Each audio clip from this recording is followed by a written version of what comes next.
मतदार याद्यामध्ये दुबार मतदार, मयत मतदार, स्थलांतरित मतदार आणि बोगस मतदार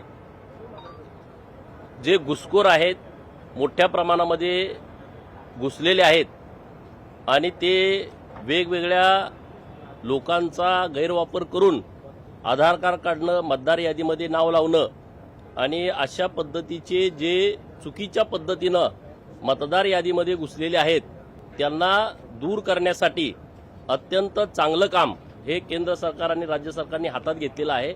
आज प्रशिक्षण आहे, तर सर्व कार्यकर्त्यांना याच्याविषयीची सविस्तर माहिती व्हावी असा प्रयत्न भाजपचा आहे।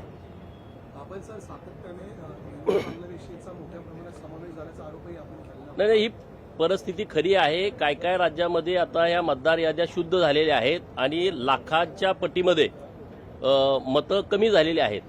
हे जे घुसखोर बांगलादेशी आहेत, रोहिंग्या आहेत किंवा अन्य काही घुसखोर आहेत, हे मतदार यादीत येणं हे आपल्या लोकशाहीसाठी सुद्धा घातक आहे आणि म्हणून अशी सर्व मतदार जे चुकीच्या पद्धतीनं मतदार यादीमध्ये घुसडलेले आहेत तर ते दूर करणं अत्यंत आवश्यक आहे। मयत मतदार 30-30 वर्षे तीच नाव यादीमध्ये आहेत किंवा दुबार मतदार, काही बाहेरच्या राज्यात पण मतदार आहे, परत इथं पण मतदान आहे, इथं मतदान करतात, परत बाहेर जातात।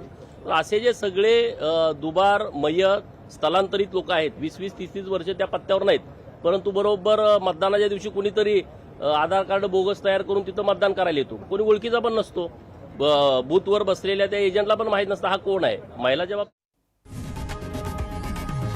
लोकशाही मराठी ऐका, पहा, जागरूक रहा।